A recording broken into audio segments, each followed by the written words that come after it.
राज्यात महायुती सरकारमध्ये जागा वाटपात अनेक अडथळे आलेले आहेत। एकाच जागेवर मित्रपक्षांनी दावा केल्यामुळे जागा वाटपाचा तिढा सुटत नाहीये। कर्जत खालापूर मतदारसंघात महायुतीचे आमदार महेंद्र थोरवे असताना ही जागा राष्ट्रवादीला हवी असं वक्तव्य सुनील तटकरे यांनी केलं होतं।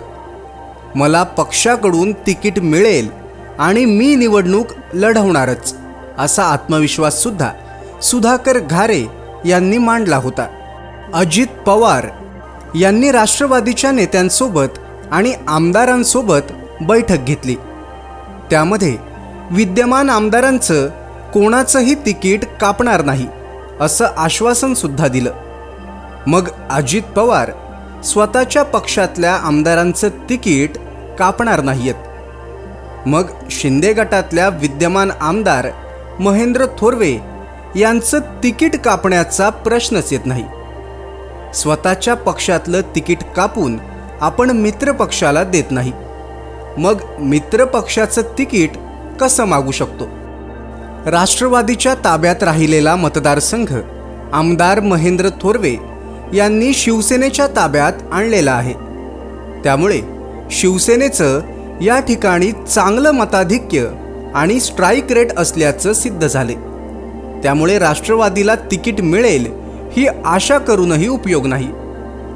या सगळ्या तिकीट प्रकरणात सुनील तटकरे यांनी सुधाकर घारे यांना चॉकलेट देण्याचं काम केलेलं दिसतंय। सुधाकर घारे यांनी राष्ट्रवादी सोडून इतर कोणत्या पक्षात जाऊ नये म्हणून सुनील तटकरे त्यांना तिकिटाचं चॉकलेट देत आहेत का?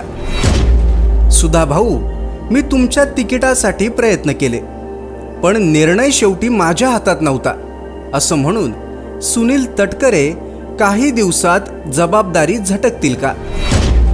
बैठकांमध्ये मतदारसंघांवर राष्ट्रवादीचा दावा करत मी तुमच्या तिकिटासाठी किती आग्रही आहे हे दाखवून देण्याचा सुनील तटकरे यांचा प्रयत्न चांगला आहे। तुम्हाला पक्षामधून तिकीट देऊ ही आशा दाखवून सुधाकर घारे यांना उगाच पदराच्या गाठीला बांधून ठेवावं, तसं नाममात्र जवळ ठेवून त्यामागे काही राजकीय स्वार्थ तर नाही ना? ही सुद्धा विचार करण्यासारखी गोष्ट आहे।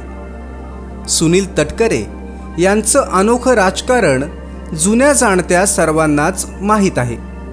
त्यामुळे एकीकडे केंद्रात जाऊन नरेंद्र मोदी यांची भेट घ्यायची, दुसरीकडे राज्यात महायुती सुरळीत चालू आहे असं म्हणायचं आणि तिसऱ्या वेळी त्याच महायुतीला मोडीत काढत मतदारसंघावर दावा ठोकायचा।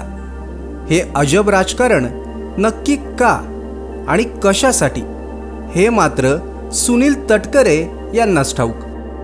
पण सुनील तटकरे यांच्या राजकीय डावपेचांमध्ये सुधाकर घारे यांची राजकीय धावपळ वाढली आणि तिकिटाच्या नावाखाली फक्त चॉकलेट मिळालं असं चित्र सध्या तरी दिसतंय। या राजकीय खेळांना बघून कुठेतरी सुनील तटकरे यांनी सुधाकर घारे यांना राजकीय पद्धतीने गंडवलंय का हा सुद्धा प्रश्न आहे। सुधाकर घारे हे सुनील तटकरे यांच्यावर विश्वास ठेवून राष्ट्रवादी अजित पवार गटात गेलेले आहेत। त्यामुळे पुढची राजकीय वाटचाल नक्की काय आणि पुढे काय करायचं याचं मार्गदर्शन सुद्धा सुनील तटकरेच देतील यात शंका नाही। ताज्या बातम्या आणि लेटेस्ट अपडेट्ससाठी आजच सबस्क्राईब करा कर्जत विकास यूट्यूब चॅनलला आणि बेल आयकॉन दाबायला विसरू नका।